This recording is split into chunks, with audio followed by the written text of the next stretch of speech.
Okay, here we go. Hi, Thorsten. Hi. I'm going to show Trickle to you today. Good. Especially with the question, what is Trickle? We start at the very beginning and I give you a little tour. When you log into Trickle, the most interesting part at the moment is the My Trickle tab here. I'm now logged in with my personal account.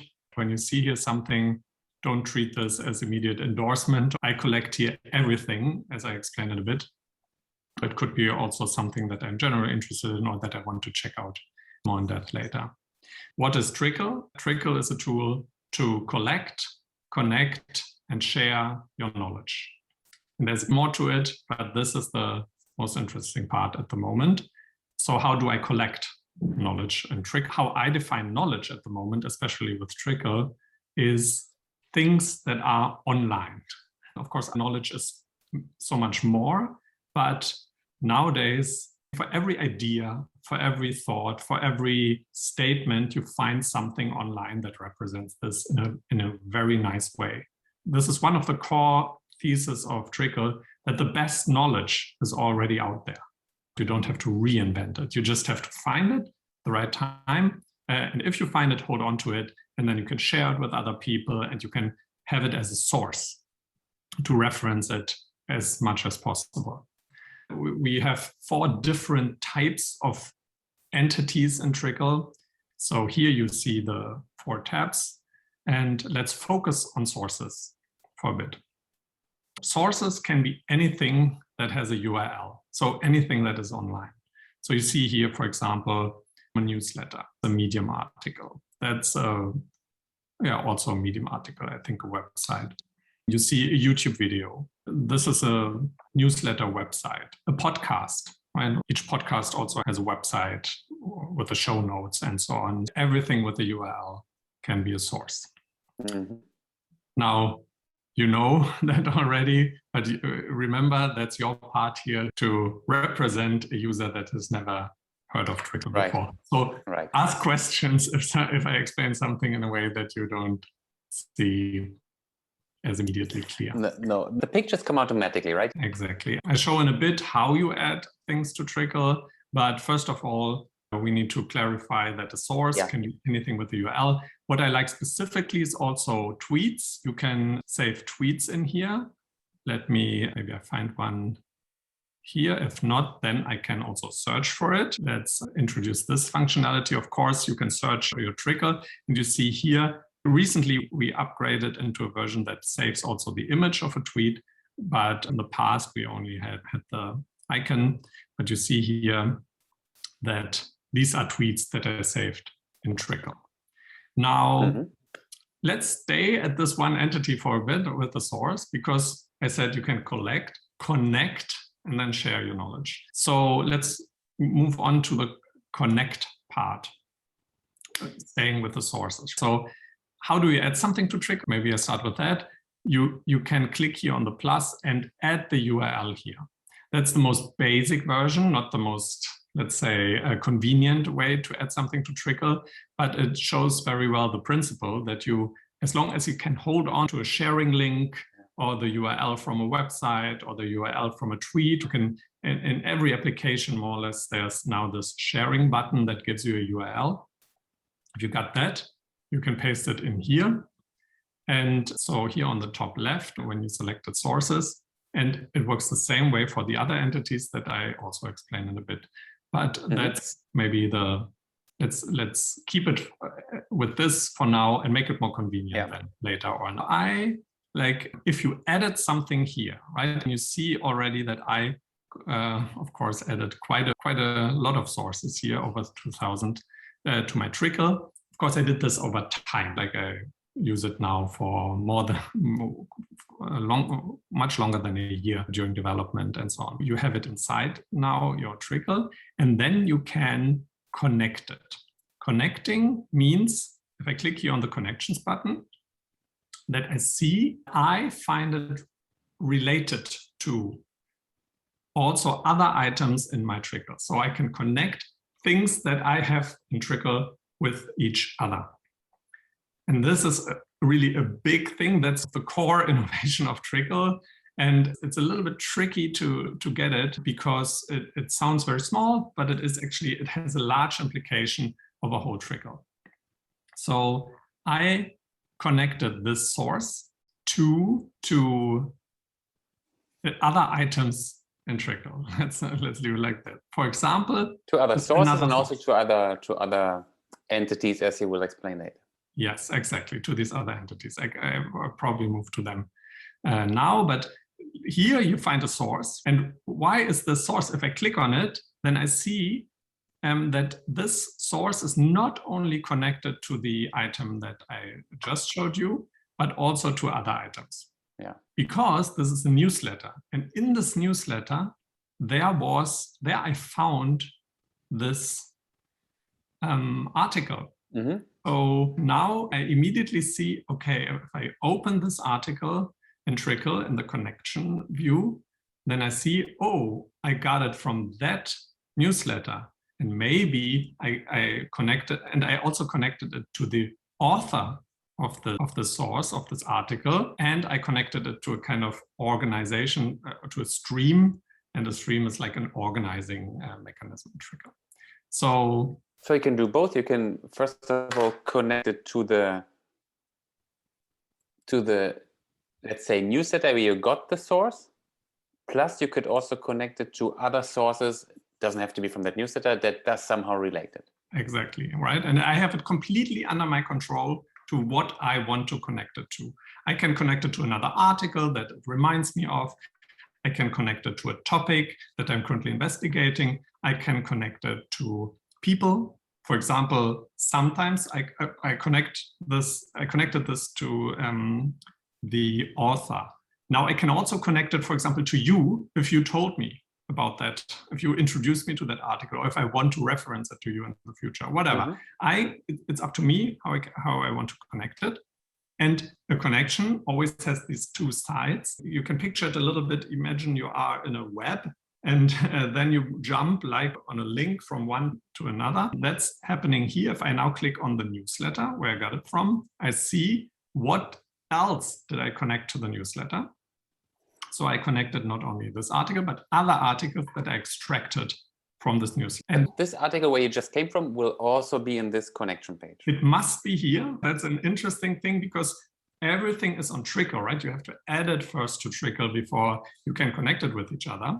That means that it's not like a hyperlink. For example, on a page, one article reference another article. You click on that link and you're gone basically from that article. The new website doesn't know or doesn't care so much where you came from. In Trickle, it's completely different. You care about how you connected your knowledge. So you will always find this article here somewhere if you click on something. Let's try this with a different thing here to make the point. So for example, I connected this newsletter to my collection of newsletters that I extracted recently. So when I click now on this, I not only find this newsletter that I just in here, but also other newsletters that I extracted and I added to Trickle in the past. So you see here other newsletters. These are individual issues. That was my decision to put them in here because most newsletters have a web representation, especially on Substack. Most newsletters have a web version.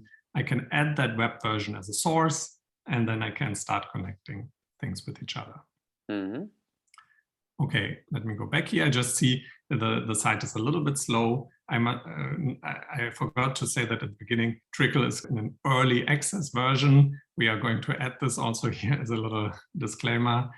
We're just basically, even though we were working on it for a long time, we're just about to release it. And there are some things not 100% working. There are some things a little bit slow. I sincerely beg your pardon for that. Okay, but this is like this connecting principle is very important because that will come back and again, it makes a lot of the value. Yeah. It creates a lot of the value. And you decide what you connect to what. And it's up to me. It's my Trickle account. If I add something, let's go back to my Trickle for a bit. If I add a source to Trickle, it gets added to the database with this URL. That's the key. it's not that other people immediately see, but if they add the same URL, they connect the same database entry. That allows for a lot of cool stuff in the future regarding sharing, regarding discovering other sources.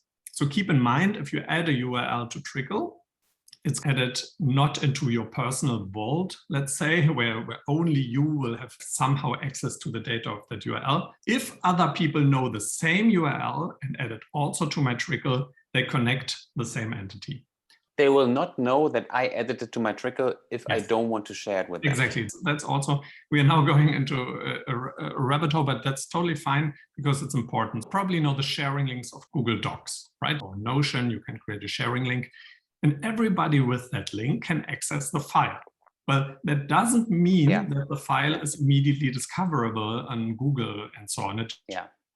If you send this to somebody, or if somebody else posts it online on a website, people can access it. And it's similar when you add something to Trickle, in the way that if you add something to Trickle with a URL, a complex URL, and somebody else uses the same URL, then you did the same thing for Trickle. So two people have already, two users have connected it. And if both decide to publish it, then they see each other. That's in the future. But I just want to stress that. You don't have to, but that's the point. You don't have to, as long as I add something here on my own. And it's obvious that if another person has the same URL, they have access to the same file. Otherwise, they wouldn't have that URL. But you cannot search Trickle for the available source. That's not possible. Okay. Now going back to the sources, and maybe now I explain another important type. I already hinted at that. These are experts. And experts are basically human beings. You see here that they look a little bit different than sources because they can combine multiple profiles in one person. You see it here. For Naval, we have his Twitter profile and his Wikipedia entry. And both are both represent the same expert. For knowledge in general, it's so important to collect or to know other experts, know other people.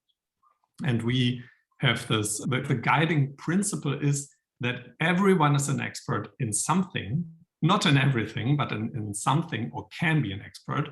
And this goes down to the very smallest level that maybe your friend, if you can add your friend as an expert because you turn to this person always for advice on a certain thing, or you just want to connect something to this person. So that's the representation of human beings, also users, of course, in Trickle. And here, when at Elizen, if we remember, I connected this recent article to him. If I now go to the connections, I will find the things that I connected to him here in Trickle. Not only this article from him, but also another article. So this is the second entity that we have in Trickle, the second type of content. Now, just to make the two complete, what are drips and streams? Drips are insights. You can think of sources like a bookmark collection. Bookmark collections are important, even though I personally, who does a lot of note-taking, wants to be organized when it comes to digital stuff, I don't use a bookmarking service. I don't heavily use bookmarks for saving good websites or good content. The bookmarking service is always lacking the kind of goal where you're going with these bookmarks. How do you make sense of these bookmarks? How do you organize them? How do you create something out of them in the future? This is what Trickle is going to add to this whole system in the form of drips. Drips are your insights, your ideas, your kind of knowledge that you took out of these sources. It can also be independent from sources. You can just write down a thought with 0 connections, like you see here, for example. I don't want to go into these at the moment because then it would be just a too long video. But keep in mind, this is the writing part, right? You're not only consuming content. When you're using Trickle, we nudge you to also write down your learnings, your insight, the knowledge that you extract. Like my own thoughts that I can just Yes. put in. And streams organizing vehicle, an organizing thing. You compared it to folders in the past, and that's totally right. You can look at them at folders, but the way of looking at folders is a little bit misleading, because if you think about where the word comes from, all these folders on your desk, right, where you put paper inside. Now, you weren't able to put paper in multiple folders at the same time. You can create copies, but it would reference the exact same version of the paper. And also you cannot put folders in folders and then in multiple folders and so on. So the analogy breaks. And it's a modern folder. The digital version of a folder, yeah. Meaning that it's a point where you can connect stuff to, and then you can connect on a stream to another stream or to multiple other streams, and then, but also to experts, also to sources. It is a help for you. It's very useful. We also have the requirement that drips belong in streams. So you have to save them in one stream, and then you can connect them wherever you want. That's a little bit, that's also a little, it comes out of this simple principle that you can, a drip is saved in a stream and can be connected to as many streams as you, but it has to be in one. It has to have a home, but it comes of the drips just floating around in space would not be as useful, we think, as if they are in a category already at the beginning. If you can give them an order also, you can, when you save them in a stream, you can say this is the first drip, the second drip, the third drip. It basically allows you to write complete books if you want, like similar to Pages. You can just write a full story. And I think this is important, but each page of a book, you could also reference wherever you want over Trickle. And I think that's also just as important, of course, to be able to be very flexible with the connections. So quick, where are we at the moment? So we talked about the sources, which is anything with the URL. The content lives outside Trickle. You just keep track of it here in Trickle.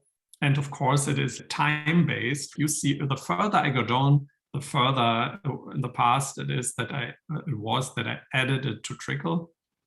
And I can now start to remember what I saved in Trickle. Let's see, for example, economist.com. I could not say if I have a lot of or not a lot of. Yeah, I wouldn't have thought that I have so many, even because I'm not a subscriber or something. But sometimes I come across Economist articles. Yeah, New York Times would be probably much more. Yeah, 57. So quite a lot more New York Times articles. But anyway, so this is an advantage right here of how I use Trickle. I keep track of what I want to remember. Yeah. And don't use it as a read it later list. I don't put anything that I don't vet it in there, but rather I read stuff. For example, I sometimes use Pocket, or sometimes I just get a newsletter. I read the stuff, and then when I say, oh, that's interesting, then I save it in Trickle. It has to be worthy for saving it in Trickle. Yeah. And it can also be the other way, that I say, oh, I don't agree with this at all, but this is a good example of a thing that I don't agree with. So I save it in Trickle, and then I can reference it later. So it's not only positive approved, but rather, oh, this is important for me. I want to remember that in the future. Yeah, experts is this, for me, entirely new way. I don't have to, some experts are on Twitter, some are dead already for hundreds of years. Of course, they are not on Twitter. So here I can combine everyone. One library. We developed this feature a little bit later. That's why don't have added all my experts yet. It will be a long list probably. But whenever I now come across an article that references a person, I add the person here, because it's interesting also for me later to see, like, when I save that again, and then I see, oh, I already have that in Trickle. Oh, I connected it already to something else. Oh, now I remember, and so on. This discovery mechanism by connecting, right? We said it is a tool to collect, connect, and share your knowledge. And the connection part is so important. And at the moment, I think unique as a tool, as a digital tool. Yeah, I think it gets more and more important the more you fill it, right? At the beginning, it won't make much of an impact, but the more stuff you put in and the more you use these connections, the more it will make you like see the benefits. Yes, I call this always the Evernote effect. When I started to use Evernote more than 10 years ago, we talked about it. Oh, it's so useful, but you only get it once you start putting stuff in there and then retrieve it. Then the virtuous circle starts. And same with Trickle. At the very beginning, you don't see it a lot. Okay, and then expert sources, drips for your insights, for writing down, like a micro blog article. You can also say it like that, but very structured. And streams are for organizing, like topics. And yeah, how do I get things in Trickle? Also experts and drips and so on. Again, I don't want to make this video too long. I think we're already quite stretching it here. But experts, we add via their social profile. If you click on Add Expert, you can first of all search the existing Trickle data. Other than sources, experts are public because that's basically a human being that is public information, especially since you cannot at this point just add somebody randomly. Like, I don't know, I cannot add my mother at this point because she doesn't have a social profile. But you have to have a social profile, something like a Twitter account or Wikipedia entry. That's the two things that we rely on at the moment. And we will, of course, build that up over time. It's also interesting, for example, LinkedIn would be such a thing that a lot of people have. But by having a LinkedIn profile or Twitter profile, you agree that you have a public representation of yourself online, right? You can search a person and find a person in Google, for example. And so you can, if you don't have you can start searching for someone also here in this field, especially famous people, especially experts, right? World-renowned experts, I think will be more and more available than in Trickle. Again, if you don't find somebody here, let's see, Albert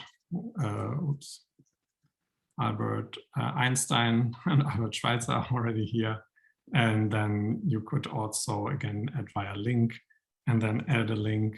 And I have this person already that I use here as an example, but then you would see the person here. And one thing that I didn't mention, but this is actually quite important and useful, is the private note. The private note on the bottom left, it's below every entity in the connection view. As soon as you see connections, you see also the private note, and you will see it in other areas of Trickle as well. And the private note is a place for you to take a note, right? For example, let's use here, let's make an example. I know that Nat has a newsletter, for example. Now I just put in here newsletter as a hashtag. It's just a word. I don't need to put a hashtag in front of it. But let's assume I put now the word newsletter in here. Now I go to an article, and you see here I used it actually. I wasn't sure whether this article stays available because in principle, I think the Every Bundle is a paid membership, but it was available at the time where I opened it. So I saved article PDF in my Google Drive and referenced it here, right? Like that's only for me. A private note is only for you personally, nobody else will see it. So you can use it to add additional information to an article, to an expert and so on. Or, and that's the thing that I wanted to explain with Nat, if I search for newsletter, then I will find him too, because the private note is also indexed and searchable. So that gives you, I think, a very convenient way when I know that if I save something in Trickle, like an article, I can make a private note and I will always see it when I add this article again, or when I remember that article and I want to look it up in my Trickle, then I will see the private note again. And that is just a wonderful way to have a note, because notes I have in Roam or Notion or Evernote, I used all these different tools over time and for slightly different purposes. And I have them, but I don't retrieve them regularly because they're buried somewhere. And here I have this convenience, say, okay, a YouTube video that I watched is this YouTube video. It's a digital representation of that YouTube video. So I search for it here, I open it up, and I have my private note. Okay, I think there was plenty. I don't know if anybody watches this far, but should we come to an end for now? Yeah. Do you think that's a first introduction of what is Trickle? Yeah. Or should we mention something, or do you want to comment on something I said? No, I think it's plenty, especially if you see it for the first time. I think Exactly. it makes sense. Yeah, maybe one context independent from Trickle is why we're recording this video. I'm working on Trickle for over 3 years now, and it grew over time. I made probably this mistake, but it was also a lot of time to develop it and to come to that thinking. But it grew over time so big that I always struggle to explain it in a concise way. And even up to this point, I struggled. And so we said, okay, let's, Thorsten is a dear friend, record such a session. I explained to you. You have some background of Trickle. We talked about it like a lot of times, of course, but still you are a little bit outside to reflect on how would a person feel that doesn't know Trickle so well as me. And then, so we just record this video. It's a Zoom call. It's very simple, but we are already creating a first thing that can potentially answer what Trickle is. Because unfortunately, and this is all me to blame, a lot of people signed up for Trickle already at Trickle.app, looked at it and didn't understand it in this early phase and then left again. So videos like this hopefully help to bring order into chaos and to explain a little bit what Trickle is, also explain a little bit behind the scenes. And so, yeah, we did it. First one. Good. Okay. Very good. So I stop the recording now. Thank you for listening or watching. Bye. Bye.